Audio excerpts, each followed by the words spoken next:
Сегодня в Ингушетии День памяти жертв событий осени 92 года. Трагедия произошла 33 года назад, но практически в каждой семье есть своя история потерь и лишений.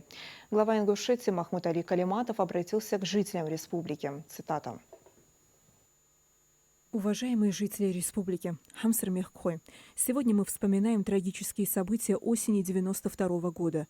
С ними связаны тяжелые воспоминания, которые до сих пор болью отзываются в сердце каждого жителя республики.